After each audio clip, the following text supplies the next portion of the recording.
Polisi dari Polsek Indralaya membubarkan hiburan speedboat di Sungai Kelekar Indralaya Ogan Ilir.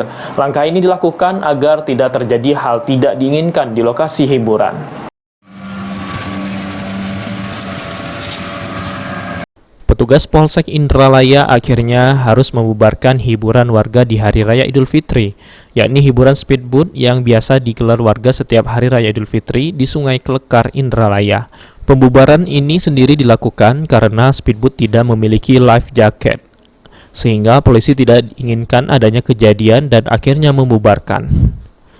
Selain di Sungai Kelekar Indralaya, polisi juga mendatangi sejumlah tempat bersandar speedboat diantaranya di Desa Tebing Gerinting, Tanjung Gelam, Tanjung Agung, dan Pasar Indralaya.